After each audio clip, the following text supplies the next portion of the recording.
Hello and good evening. Welcome to a deep, dark laboratory somewhere in another part of the city or country or something like that.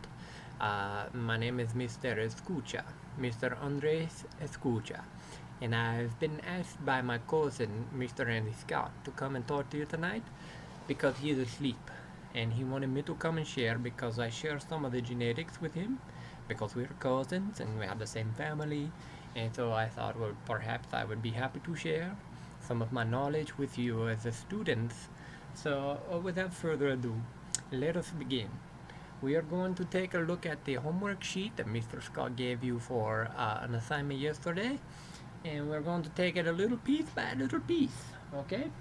So the first thing on the question says, given the normal genotypes, is said to describe the phenotypes. Now, we all know that genotypes are the letters, and in this particular case, we are talking about rats. I don't understand why my cousin want to include me in a discussion about rats as if I know all about them. Well, okay, maybe so I have some rats in my house, okay? But it happens sometimes. We can't help it where I'm from. But, it says that the rats have albinism. That means that they are all white. And they don't have the ability to produce pigment in their skin. That's really interesting. And so, but the albino trait is a recessive trait. And so, if you're going to have the recessive trait with the albinos, then that means that you're going to have little a, little a. If you've got the big A, then you are normal. You have all of the other colors instead of the white. But if you have the little a, then you are the white. And so, if we have big A, then I would say we are normal. If you have the big A, then I would say you're normal. But if you have a, little a, then that would make you albino. Okay? So let's take a look at the first pedigree. And if you look at the first pedigree, it said to fill out the blanks on the pedigree below. And it's asking you to identify the genotypes of each of the animals. Okay, so I'm going to ask you a question. If you are little a, and you're showing the recessive trait here, then that is what your letters are going to be. So I'll put that in here, okay? Just it like that, right there. And then I also know there's one other person that I know exactly what their genotype is already, and it's this person right here, because they show the recessive trait. Therefore, they have the little a, little a. So I'm going to put that in. That looks more like a C. Now it looks like an A. How about that? And I have a question for you. So now I'm going to say that all of the others definitely show the dominant trait. Okay? So if they show the dominant trait, then I know that each one of them has a big A.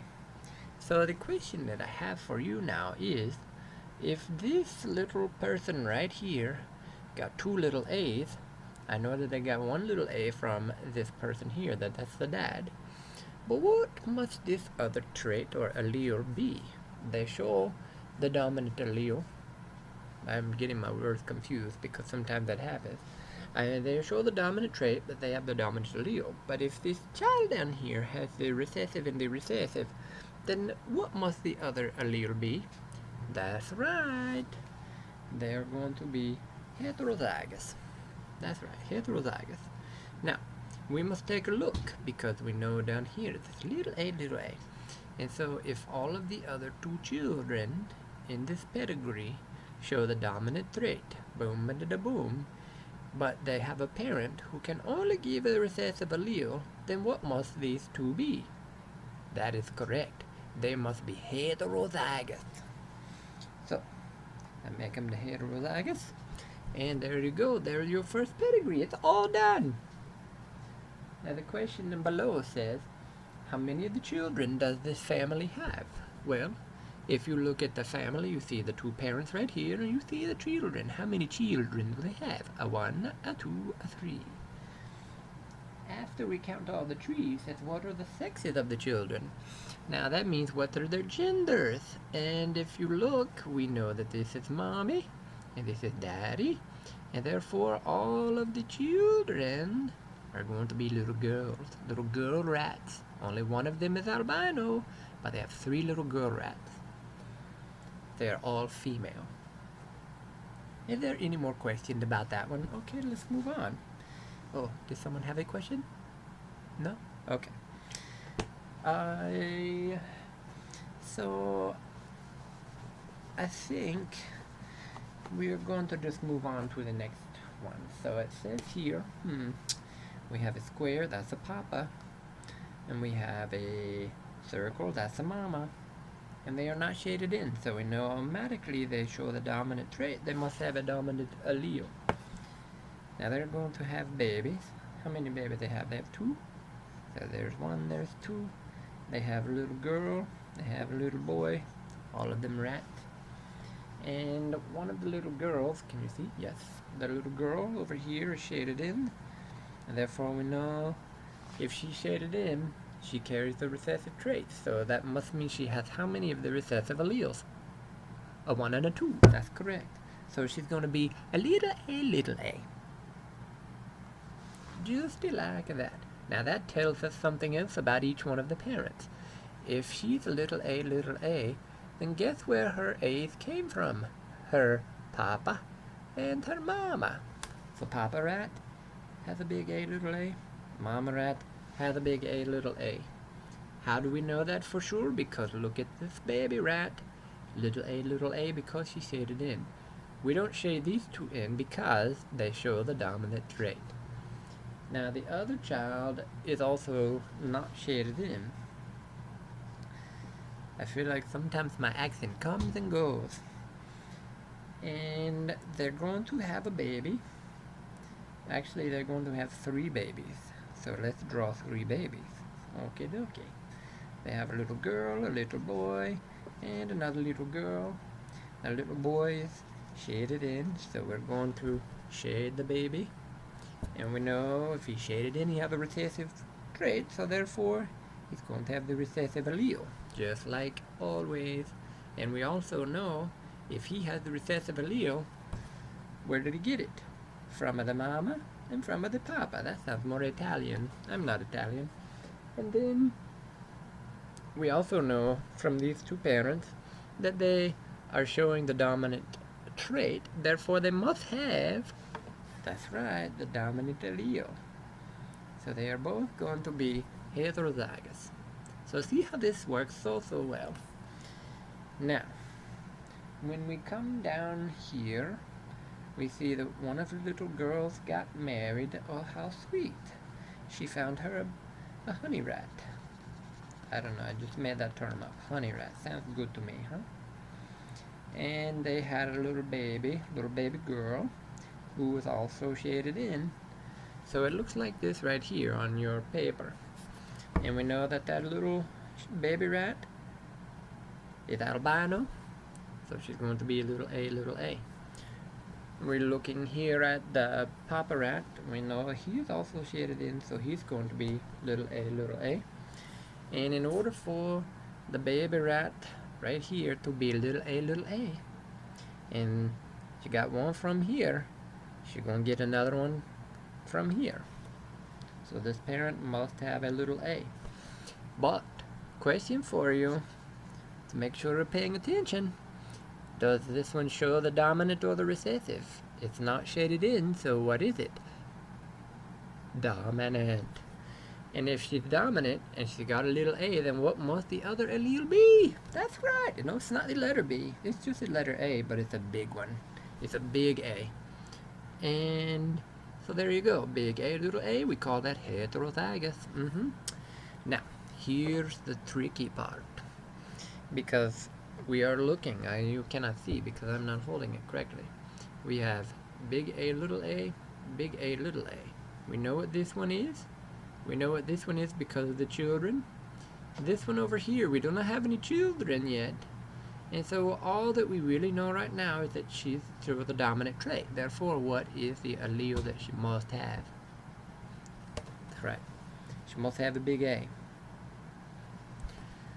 But if my thinking is correct, and normally it is because I'm super duper smart, or at least that's what I tell myself, I think there is no way to determine for sure whether she is big A or big A, little a. Because we do not know anything else. Because it's possible that she could have gotten 2 big A's, or it's possible that she could have gotten a big A and a little a. So for this person here, we cannot be certain because we do not have enough information. So we would just write it in big A, little a, or big A, the big A. And it is possible for them to be both. We do not have enough information. Okie dokie? Okie dokie. Now the questions that I am looking at for that particular problem say, how many children does the original couple have? Well, if we come back up to the original couple here at the very, very top, here is mom. No, that's dad. Here's dad. Here's the mom. 1 and 2. Is this one of their original children? I shake my head no, because it's not one of their original children. These are the 2 original children. This person here fell in love and married the baby rat. But it is not someone from the original parents. That is not. So they have 2 children. How many grandchildren did they have? Now things get interesting, because we've got 2 children. One married this rat. So now we are looking at the grandchildren. We see 1. We see 2. We see 3. Do we see 4? Oh, no, we only see 3. A 1, a 2, a 3. So they have 3 grandchildren. Question, pop quiz, who's paying attention? How many great-grandchildren? That's right, only 1 so far, but you know, those rats, they are quick reproducers. So there will be many more grandchildren and great-grandchildren very, very soon. Okay, so that is all for the second pedigree. Now, if you are knowing what I am knowing, and you probably are, especially if you have done your homework already, we have 2 more pedigrees, and we are already at 12 minutes. I want to make this a little quicker for you because it's late, and I know that some of you are already in the bed, and you will see this in the morning, and some of you are staying up late tonight, and you're just waiting for this video because you knew it was going to be something that was just like you had to stay up until it was finished. I'm going to hold this right in front of the screen here, and we're going to take a look at it. So the 2 parents on the top, we have a female who had a, little a, and we have a, well, that's a really spooky looking, all you can see is my face talking with my mouth. Yes, it's like some sort of strange creature. So there is a little a because it is shaded in, and a big A, little a. But how do I know this is big A, little a? Well, if I come down here and I look at the children, I see this child here. I know he's shaded in, so it's going to be little a, little a. Where did it get its 2 little a's? One from the mama and one from the papa. Mama can only give 1, even though she has 2. She's only giving 1 to her children. And the papa can only give 1. And because he has a big A, we know that the other allele must be a small a, because that's where this child got his small a, or hers. It depends. That is a hers, definitely a hers. And if that is true also, the mama can only give a little a. Therefore, if they show the dominant trait down here, they must have a big A because they're dominant, but they must have a little a because their mama was recessive. So big A, little a, big A, little a. And we know that right there. Now this big A, little a boy met this big A, little a girl. How do we know she's a big A, little a? Well, look at her babies. They had a little cute little baby rat. He's all white because he is albino, because he is shaded in, and so we know that that is little a, little a. And where did they get the little a's from? The mama and the papi. But they show the dominant, big A, but they have a baby who does not look like them, and so they got the little a's from mom and papi. So then the questions say, how many children do the original couple have? Well, if we come back up here, we see original parents here, and we see a 1 and a 2 and a 3. Now you must remember, this person here is no part of their family until they are married and having their own children. So we can ignore that one because it's not part of the original family. So they have 3 children. It says, how many grandchildren do the original couple have? If we look up here, we see parents, we see children, and the 3rd generation, only 1 grandchild. But again, you know what they say about rats. They are very quick reproducers, so they will have many more grandchildren very soon. You watch. What is the sex of the grandchild? Because it is a square, we know that it is a male. So he will be a daddy rat one of these days, very, very, very soon. Now, this last one is super duper complicated looking, but really it's not that complicated. And I will give you a very big clue to get you started on this one. If they are shaded in, that means that they have the recessive trait. I'm going to back up just a little bit because I feel like it's weird looking at only my mouse for so long. I'm going to let you look at all of this here, all of these genetics. And so I will tell you that if it is shaded in, then that means it's got the recessive allele. And if it's got the recessive allele, then it's going to have to be a little a, a little a. So for starters, before you do any of the other things, you could pick every single one of the ones that is shaded. You can say little a, little a, little a, little a, little a, little a. I won't do it for the rest of the video, but you get the picture, right? No? You can understand. It's little a, little a, little a, little a, little a, little a, little a, little a, little a, little a, blah, blah, blah, blah, blah. And then, what you can do, any of the children who have little a's must have a parent who gives them a little a, and in fact must have two parents that give them a little a. And so the parents are either going to be homozygous recessive with two little a's, or they're going to have to be heterozygous. If they show the dominant trait but they have recessive children, they must have the recessive allele in order to make recessive children. So each parent that shows the dominant trait, not shaded in, but has a recessive child, is going to be heterozygous, big A, little a. So as I look through here, every single parent, until you get to the bottom final generation, is going to be big A, little a. So they're either shaded in little, or they're going to be big A, little a, because they all have recessive children. So, excuse me for the itchy. Sometimes that itchy really bad. But you will notice when we get to the very, very bottom, this group of children right here, they have some that are recessive, little a, little a, little a, little a. But as I look up here to the top, I see the parents are both dominant. So they both have big A, little a, big A, little a. How do I know they're both heterozygous? Because look at the children. Most have little, most have little, most have little, most have little. But they must have big, so they are hetero. And when you get to the unshaded children, all of the unshaded children, we don't know.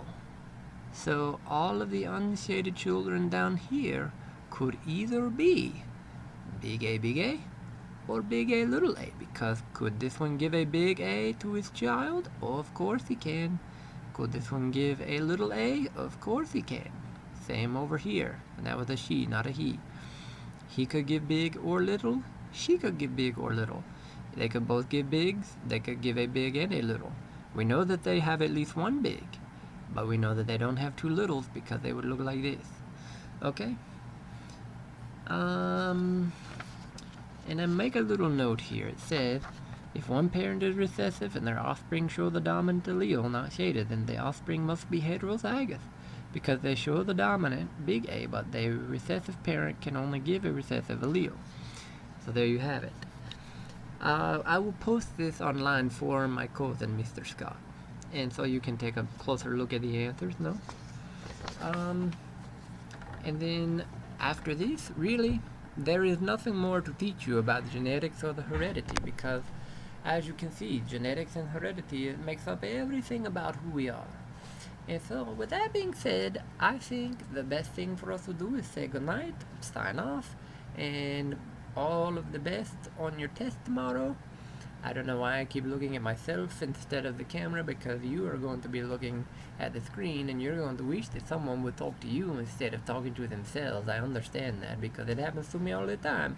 Because whenever Mr. Scott comes and tries to call me on the internet because he wants to talk to his cousin who lives in a different part of the world, we always do this, and I'm always like, Mr. Scott, come on, please stop looking at yourself in the screen. Look at the camera. but he never understands that. I do understand that now because I just did it for like 12 minutes. But hey, we all have our opportunities to learn, right? No? Okay. Well, have a great night. It was really a pleasure to talk to you all, and I hope you learned something from this educational opportunity about the genetics. Okay, bye bye.